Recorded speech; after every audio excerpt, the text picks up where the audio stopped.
नमस्कार. आपण आता जो माझ्यासमोर प्लॉट बघताय हा मध्यवर्ती ऊस संशोधन केंद्र पाडेगाव यांनी तयार केलेल्या मागच्या वर्षी रिलीज केलेल्या 2 नवीन व्हरायटीचा प्लॉट आहे. उजव्या बाजूला 15012चा खोडवा आहे आणि डाव्या बाजूला 11082चा आहे. दोन्ही खोडवी 3 महिन्याचे आहेत. आता आपण याच्या शेजारीच लागण केलेली याची आणि ह्या वर्षी जे त्यांनी वाण रिलीज केलं आहे 1307 याची पण लागण केली मी ते पण तुम्हाला पुढं दाखवणार आहे.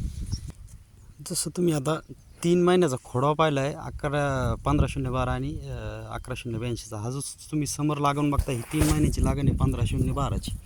हे बघा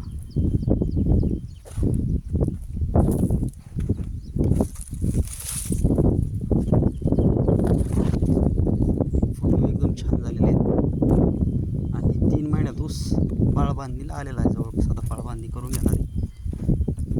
11082 पण दाखवतो.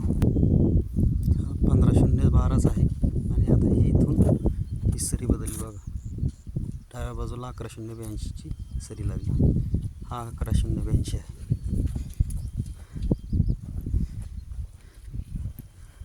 आणि याच्यानंतर मध्यवर्ती ऊस संशोधन केंद्र पाडेगाव यांनी रिलीज केलेली ह्या वर्षी नवीन व्हरायटी जी आहे ती 13007 ती पण लागण केलेली ती पण दाखवतो तुम्हाला. आता हे इथं आल्यानंतर 11082 संपला आणि हा चालू झाला 13007. याचे फुटवे एकदम 265 सारखे 13007चे खूप फुटवे याला.